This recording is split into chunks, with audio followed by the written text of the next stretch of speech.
Kovai சிங்காநல்லூர்ல Ondipudur SIHS colony பகுதியில் உயர்மட்ட railway மேம்பாலம் கட்ட 2010ஆம் ஆண்டு கலைஞருடைய ஆட்சி காலத்தில் அது அடிக்கல் நாட்டப்பட்டது. முந்தைய 10 ஆண்டு ஆட்சி செஞ்சவங்க அந்த மேம்பால பணியை கிடப்பில் போட்டுட்டாங்க. நம்முடைய அரசு சுமார் 56 கோடி ரூபாய் செலவில் இன்னைக்கு கட்டி முடிச்சிருக்கிறோம். அதையும் இன்னைக்கு இந்த விழாவில் உங்களோட முன்பு நான் திறந்து வச்சிருக்கிறேன். இந்த மேம்பாலம் மூலமாக சுமார் 42,000 மக்கள், கோவை மக்கள் பயன்பெற இருக்கின்றாங்க. மேலும் கோவையில் 300 கோடி ரூபாய் மதிப்பீட்டில் தந்தை பெரியார் அறிவியல் மையத்திற்கான கட்டுமான பணிகள் தொடர்ந்து நடைபெற்றுக் கொண்டிருக்கிறது. கோவை மாநகராட்சி பகுதியில் 2,000 கோடி ரூபாய் மதிப்பில் பாதாள சாக்கடை பணிகள், 620 கோடி ரூபாய் பணிகள் மதிப்பீட்டில் 9,000 சாலை பணிகள் செய்யப்பட்டிருக்கு. கோவை மாவட்டத்தில் 2 முதலீட்டாளர்கள் மாநாட்டுகளை நடத்தி சுமார் 7,100 கோடி ரூபாய் அளவிலான முதலீட்டுகளை நம்ம ஈர்த்திருக்கிறோம். இப்படி இந்த கோவை மாவட்டத்திற்காக நம்முடைய அரசு செஞ்ச திட்டங்களை நான் சொல்லிக்கொண்டே போகலாம். திராவிட மாடல் அரசினுடைய இது போன்ற திட்டங்களால இன்னைக்கு நம்முடைய தமிழ்நாடு 11.19% வளர்ச்சியோடு இன்னைக்கு இந்தியாவிலேயே சிறந்த மாநிலமாக நம்பர் 1 ஸ்டேட்டாக இன்னைக்கு தமிழ்நாடு திகழ்ந்து கொண்டிருக்கிறது. இந்த நலத்திட்டங்களுடைய தொடர்ச்சியாக தான் இன்னைக்கு 1,500 பேருக்கு வீட்டுமனை பட்டாவை இன்றைக்கு வழங்க இருக்கின்றோம்.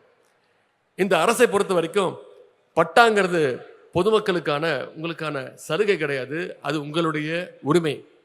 அந்த உரிமையை நம்முடைய முதலமைச்சர் அவர்கள், நம்முடைய திராவிட மாடல் அரசு தொடர்ந்து நிலைநாட்டி வருகின்றது. இந்த திராவிட மாடல் அரசு நம்முடைய முதலமைச்சர் பொறுப்பேற்றதிலிருந்து இந்த 4.5 வருஷத்துல மட்டும் சுமார் 20 லட்சம் பட்டாக்களை நம்முடைய அரசு வழங்கியிருக்கிறது என்பது கூடுதல் பெருமை. இந்த நிகழ்ச்சியில மேலும் 1,500 மகளிர் சுய குழுக்களுக்கு வங்கி கடன் இணைப்புகளை வழங்க இருக்கின்றோம்.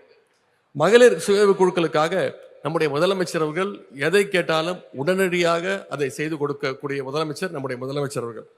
சில மாதங்களுக்கு முன்பு திருவாரூர் மாவட்டத்திற்கு நான் அரசு முறை பயணமாக சுற்றுப்பயணம் சென்றிருந்தேன்.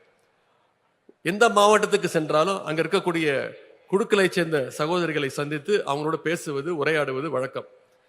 திருவாரூரை சேர்ந்த அந்த குழுக்களை சேர்ந்த சகோதரிகள் ஒரு வேண்டுகோள் வச்சாங்க.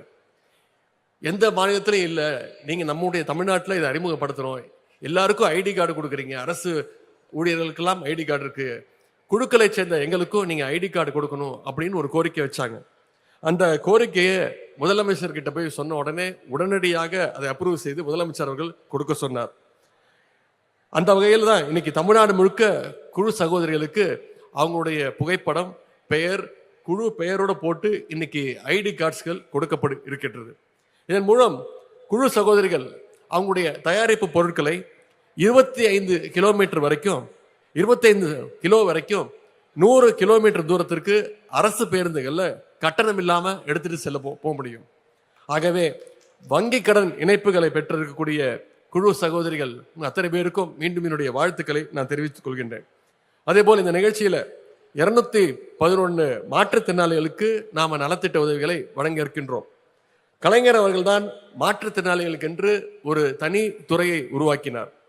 கலைஞர் வழியில நம்முடைய முதலமைச்சர் அவர்கள் உள்ளாட்சி அமைப்புகள்ல மாற்றுத்திறனாளியுடைய நியமன உறுப்பினர்களை அவங்களுக்கு உரிமை கொடுக்கணும்னு அந்த சட்டத்தை கொண்டு வந்தாங்க. இதன் மூலம் இன்னைக்கு கிட்டத்தட்ட 13,000 மாற்றுத்திறனாளிகள் உள்ளாட்சி அமைப்புகள்ல பிரதிநிதிகளாக இன்றைக்கு வர இருக்கின்றாங்க. இதுவரை மாற்றுத்திறனாளிகளுக்காக, அவங்களுடைய உரிமைகளுக்காக மற்றவர்கள் தான் பேசினாங்க, போராடினாங்க. இனி மாற்றுத்திறனாளிகள் அவர்களுக்கு மட்டுமல்ல மற்றவர்களுக்காகவும் குரல் கொடுக்கக்கூடிய நிலையை நம்முடைய திராவிட மாடல் அரசு இன்றைக்கு உருவாக்கி இருக்கு. இப்படி எல்லாருக்கும் எல்லாம் அப்படின்ற திட்டங்களை நிறைவேற்றிட்டு வரதுனால்தான் திராவிட மாடல் அரசு மேல பொதுமக்களுக்கு மிகப்பெரிய ஒரு வரவேற்பு இருக்கு. உங்களுக்காக தொடர்ந்து உழைக்க நம்முடைய அரசு தயாராக இருக்கின்றது. நம்முடைய திராவிட மாடல் அரசு மீண்டும் தொடர நீங்க உங்களுடைய ஆதரவை நம்முடைய அரசுக்கு நீங்கள் கொடுக்க வேண்டும் என்று நான் உரிமையோடு கேட்டுக்கொள்கின்றேன். இன்றைக்கு பல்வேறு நலத்திட்டங்களை பெற்றுள்ள அத்தனை பேருக்கும் மீண்டும் என்னுடைய வாழ்த்துக்களை தெரிவித்து, இங்க வந்திருக்கக்கூடிய விளையாட்டு வீரர்களுக்கு இங்க இருக்கக்கூடிய ஹாக்கி மைதானத்தை சிறப்பாக பயன்படுத்திக் கொள்ளுங்கள். கோவை மாவட்டத்திலிருந்து ஏற்கனவே பல்வேறு புகழ்பெற்ற விளையாட்டு வீரர்களை நீங்கள் உருவாக்கி இருக்கிறீர்கள். இந்த விளையாட்டு மைதானத்தின் மூலமாக மீண்டும் சர்வதேச அளவில், தேசிய அளவிலான சிறப்பு பெற்ற ஹாக்கி விளையாட்டு வீரர்களையும் நீங்கள் உருவாக்க வேண்டும் என்று கேட்டுக்கொண்டு வந்திருக்கக்கூடிய அத்தனை பேருக்கும் மீண்டும் என்னுடைய வாழ்த்துக்களை தெரிவித்து வாய்ப்புக்கு நன்றி கூறி விடைபெறுகின்றேன். நன்றி, வணக்கம்.